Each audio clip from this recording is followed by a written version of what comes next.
ਸੋ ਇਹ ਸਾਰੀਆਂ ਚੀਜ਼ਾਂ ਦੀ ਉਸ ਟਾਈਮ ਦੇ ਉੱਤੇ ਮਾਰਕੀਟ ਇਸ ਪਾਸੇ ਵੱਲ ਨੂੰ ਜਾ ਸਕਦੀ ਆ। ਉਦੋਂ ਨੀਂਹ ਜਿਹੜੀ ਉਹ ਰੱਖੀ ਜਾ ਰਹੀ ਸੀ। ਅਸੀਂ ਇੱਥੋਂ ਰੌਲਾ ਪਾਉਂਦੇ ਰਹੇ, ਕਹਿੰਦੇ ਰਹੇ ਵੀ ਇਹ ਟੂ ਮੱਚ ਜਿਹੜਾ ਉਹ ਲੱਗ ਰਿਹਾ ਆ। ਪਰ ਚਾਹੇ ਭੇਡ ਚਾਲ ਕਹਿ ਲਓ, ਚਾਹੇ ਘੱਟ ਸਮਝ ਇਸ ਇੰਡਸਟਰੀ ਦੀ ਜਿਹੜੀ ਉਹ ਲੈ ਲਓ, ਵੀ ਉਹ ਸਾਰੀਆਂ ਚੀਜ਼ਾਂ ਨੇ ਹੁਣ ਅਗਰੈਸਿਵਲੀ ਵਰਕ ਕੀਤਾ ਤੇ ਹੁਣ ਇਕੱਠੀਆਂ ਦਾ ਹੀ ਅਸਰ ਜਿਹੜਾ ਆ ਆਪਾਂ ਨੂੰ ਨਜ਼ਰ ਆ ਰਿਹਾ। ਸਰਕਮਸਟਾਂਸ ਰਮਨ ਜੀ, ਆਪਾਂ 3 ਕੁ ਮਹੀਨੇ ਪਹਿਲੋਂ ਅਜੇ ਟਰੱਕਿੰਗ ਦੇ ਪ੍ਰਾਈਸਾਂ ਦੀ ਗੱਲ ਕਰ ਰਹੇ ਸੀ ਤੇ ਹੁਣ ਦੇਖੋ ਵੀ 3 ਮਹੀਨਿਆਂ ਦੇ ਵਿੱਚ, 3-4 ਮਹੀਨਿਆਂ ਦੇ ਵਿੱਚ ਸਥਿਤੀ ਬਿਲਕੁਲ ਹੀ ਉਲਟ ਗਈ ਆ। ਲਾਈਕ ਆਲਵੇਜ਼ ਜਿਹੜੇ ਆ ਉਹ ਉਲਟਾ ਪਾਸੇ ਵੱਲ ਨੂੰ ਜਿਹੜਾ ਆ ਉਹ ਜਿਹੜਾ ਉਹ ਹੋ ਚੁੱਕਾ ਹੈਗਾ ਆ। ਸੋ ਇਹ ਜਿਹੜੀ ਐਡੀ ਜਲਦੀ ਤਬਦੀਲੀ ਜਿਹੜੀ ਉਹ ਆਪਾਂ ਜਿਹੜੀ ਉਹ ਦੇਖ ਰਹੇ ਹੈਗੇ ਆ, ਇਹਨੇ ਚੰਗਾ ਜਿਹੜਾ ਆ ਉਹ ਕੰਮ ਖਰਾਬ ਕੀਤਾ ਆ। ਉਤੋਂ ਹੁਣ ਰਮਨ ਜੀ ਇਹ ਹੋ ਚੁੱਕਾ ਆ ਵੀ ਆਪਾਂ ਡੀਜ਼ਲ ਦੀ ਪ੍ਰਾਈਸਾਂ ਲਗਾਤਾਰ ਜਿਹੜੀਆਂ ਉਹ ਵੱਧ ਰਹੀਆਂ ਆ। ਨੈਸ਼ਨਲ ਐਵਰੇਜ ਐਵਰੀ ਵੀਕ ਇੱਕ ਹਿਸਾਬ ਦੇ ਨਾਲ ਰਿਕਾਰਡ ਜਿਹੜੀ ਉਹ ਤੋੜ ਰਹੀ ਹੈਗੀ ਆ। ਗੈਸ ਪ੍ਰਾਈਸਿਸ ਡੀਜ਼ਲ ਦੀਆਂ ਤੇ ਚਾਹੇ ਕਿਸੇ ਦੀਆਂ ਵੀ ਆ, ਰੈਗੂਲਰ ਗੈਸ ਦੀਆਂ ਆ।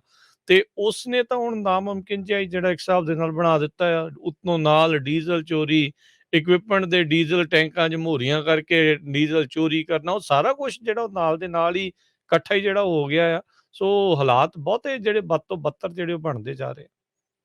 ਬਿਲਕੁਲ ਰਾਜਕਰਨ, ਇਹ ਚੀਜ਼ਾਂ ਜਿਹੜੀਆਂ ਹੈਗੀਆਂ ਕਨੈਕਟਡ ਹੈਗੀਆਂ ਸਾਰੀਆਂ ਦੀਆਂ। ਆਪਾਂ ਜਿੱਦਾਂ ਕਿ ਗੱਲ ਕਰਦੇ ਆ ਕਿ ਜਿਹੜੀ ਟਰੱਕਿੰਗ ਹੈਗੀ ਆ ਉਹ ਪਹਿਲਾ ਸਾਈਨ ਹੁੰਦਾ ਆ ਮਾਰਕੀਟ ਥੱਲੇ ਜਾਣ ਦਾ ਜਾਂ ਰਿਸੈਸ਼ਨ ਦਾ ਜਾਂ ਕੁਝ ਵੀ ਇਹਨੂੰ ਤੁਸੀਂ ਗਿਣ ਲਓ, ਉਹ ਪਹਿਲਾ ਸਾਈਨ ਹੁੰਦਾ ਆ। ਸੋ ਆਪਾਂ ਜੇ ਕਹੀਏ ਕਿ ਪਿਛਲੇ ਜਿਹੜੇ 2 ਕੁਆਟਰ ਹੈਗੇ ਆ, ਜਨਵਰੀ ਤੋਂ ਸ਼ੁਰੂ ਹੋਇਆ, ਜਨਵਰੀ 15 ਦੇ ਕਰੀਬ ਸ਼ੁਰੂ ਹੋਇਆ ਸੀ ਇਹ ਸਾਰਾ ਕੁਛ। ਤੇ ਪਿਛਲੇ 2 ਕੁਆਟਰ ਜਿਹੜੇ ਹੈਗੇ ਆ ਉਹ ਟਰੱਕਿੰਗ ਦੇ ਲਈ ਜਿਹੜੇ ਆ ਉਹ ਡਾਊਨਫਾਲ ਸੀਗਾ।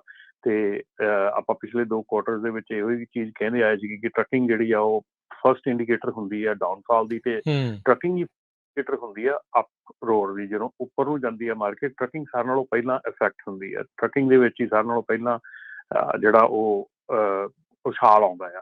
ਸੋ ਟਰੱਕਿੰਗ ਜਿਹੜੀ ਹੈਗੀ ਹੈ ਬੜੀ ਇੰਟਰਸਟਿੰਗ ਗੇਮ ਬਣਾ ਦਿੰਦੀ ਆ। ਹੁਣ ਦੇਖ ਲਓ, ਜਿਹੜੀ ਚੀਜ਼ ਆਪਾਂ ਪਿਛਲੇ 2 ਕੁਆਟਰਾਂ ਦੇ ਵਿੱਚ ਕਹੀ ਆ ਉਹ ਇਸ ਵੇਲੇ ਮਾਰਕੀਟ ਜਿਹੜੀ ਆ ਉਹ ਸਾਹਮਣੇ ਆ ਗਈ ਆ ਕਿ ਸਟਾਕ ਮਾਰਕੀਟ ਜਿਹੜੀ ਆ ਆਲਮੋਸਟ ਬੇਅਰ ਮਾਰਕੀਟ ਬਣ ਚੁੱਕੀ ਆ। ਥੋੜ੍ਹੇ ਮਤਲਬ ਕਿ ਉਸ ਲੈਵਲ ਤੇ ਆ ਚੁੱਕੀ ਆ ਕਿ ਹੁਣ ਬਿਲਕੁਲ ਜਿਹੜੀਆਂ ਉਹਦੀਆਂ ਪਰਸੈਂਟੇਜ ਆ ਕਿੰਨੀਆਂ ਅੱਜ ਵੀ ਸਵੇਰੇ ਕਾਫੀ ਹੱਦ ਤੱਕ, ਤੇ ਕੱਲ੍ਹ ਜਿਹੜਾ ਇੰਟਰਸਟ ਰੇਟ ਵੀ 3 ਬੇਸਿਸ ਪੁਆਇੰਟ ਜਿਹੜਾ 0.75% ਜਿਹੜਾ ਇੰਟਰਸਟ ਰੇਟ ਹਾਈਕ ਹੋਇਆ, ਉਹਦੇ ਨਾਲ ਵੀ ਜਿਹੜਾ ਆ ਇਹਨੂੰ ਇਨਫਲੇਸ਼ਨ ਨੂੰ ਠੱਲ ਪਾਉਣ ਦੀ ਕੋਸ਼ਿਸ਼ ਕੀਤੀ ਜਾ ਰਹੀ ਹੈ। ਪਰ ਕਈ ਵਾਰੀ ਜਿਹੜਾ ਇਹ ਇੰਟਰਸਟ ਰੇਟ ਹੈਗਾ ਇਹ ਮਤਲਬ ਬੈਕਲੈਸ਼ ਵੀ ਕਰ ਜਾਂਦਾ ਹੈਗਾ।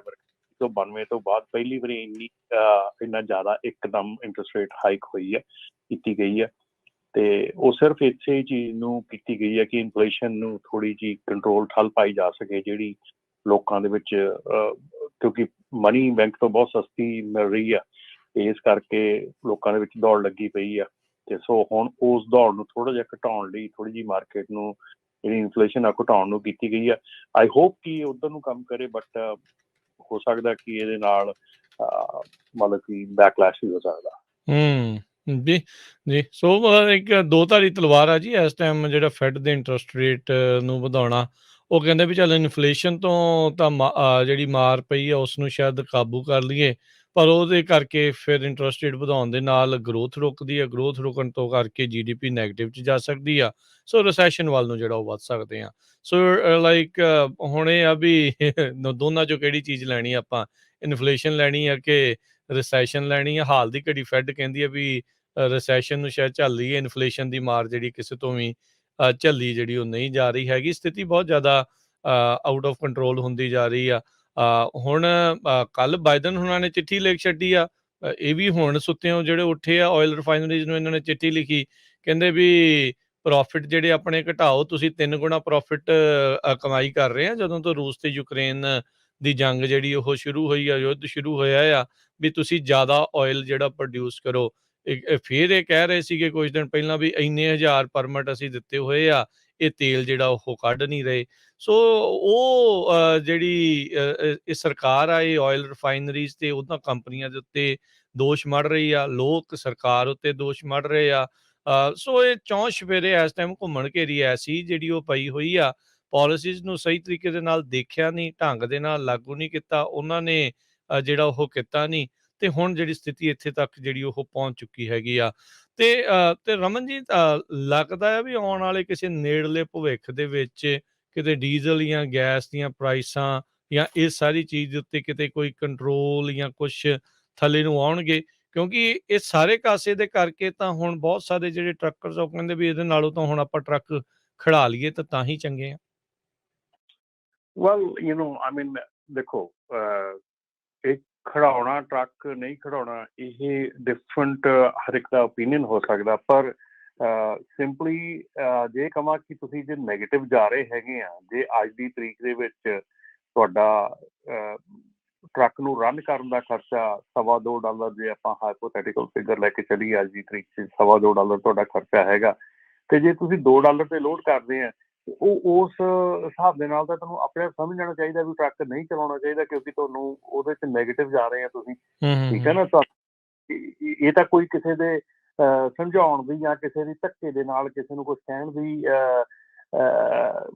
ਗੱਲ ਨਹੀਂ ਹੈਗੀ। ਇਹ ਤਾਂ ਆਪਣੀ ਸਮਝਦਾਰੀ ਆ ਵੀ ਜੇ ਠੀਕ ਹੈ ਮੇਰਾ ਰੇਟ ਮੈਨੂੰ $2 ਮਿਲਦਾ ਆ ਤੇ ਮੇਰਾ $2.25 ਦਾ ਖਰਚਾ ਹੈ, ਤੇ ਮੈਂ ਕਿੱਦਾਂ ਚਲਾ ਸਕਦਾ ਟਰੱਕ ਨੂੰ, ਤੇ ਕਿੰਨੀ ਦੇਰ ਚਲਾ ਸਕਦਾ ਹੈ ਨਾ?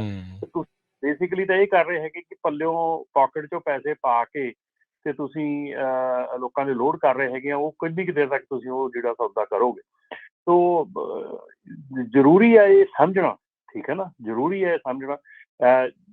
ਗੱਲ ਇਹ ਨਹੀਂ ਹੁੰਦੀ, ਜ਼ਰੂਰੀ ਨਹੀਂ ਹੁੰਦਾ ਕਿ ਤੁਸੀਂ ਸਾਰੇ ਹੀ ਟਰੱਕ ਖੜੇ ਕਰਨਗੇ ਤੇ ਇਹ ਹੋਣਾ ਆ।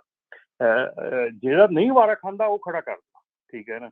ਆਈ ਮੀਨ ਇਹ ਤਾਂ ਸਿੰਪਲੀ ਗੱਲ ਹੈਗੀ ਆ, ਜੇ ਤੁਹਾਡਾ ਨਹੀਂ ਵਾਰਾ ਖਾ ਰਿਹਾ ਤੇ ਵਾਈ ਆਪਰੇਟ।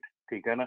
ਤੇ ਜਿਹੜਾ ਹੁਣ ਜਿਹਨੂੰ ਕਿਸੇ ਨੂੰ ਵਾਰਾ ਖਾਂਦਾ ਆ, ਜਿਹਨੂੰ ਕਿਸੇ ਨੂੰ, ਔਰ ਇਹ ਓਪਨ ਮਾਰਕੀਟ ਹੈਗੀ ਹੈ, ਇਹਦੇ ਵਿੱਚ ਆਪਾਂ ਧੱਕਾ ਨਹੀਂ ਕਰ ਸਕਦੇ ਕਿ ਸਾਰਿਆਂ ਨੂੰ ਹੀ ਖੜਾ ਕਰਨਾ ਪੈਣਾ ਆ। ਫਿਰ ਉੱਥੇ ਜਾ ਕੇ ਉਹੀ ਗੱਲ ਆ ਜਾਂਦੀ ਆ ਕਿ ਕੰਪਨੀਜ਼ ਜਿਨ੍ਹਾਂ ਦੇ ਕਾਂਟਰੈਕਟਡ ਫਰੇਟ ਹੈਗੇ ਆ, ਉਹ ਨਹੀਂ ਖੜਾ ਕਰ ਸਕਦੀਆਂ ਟਰੱਕ, ਉਹ ਨਹੀਂ ਸਟਾਪ ਕਰ ਸਕਦੀਆਂ।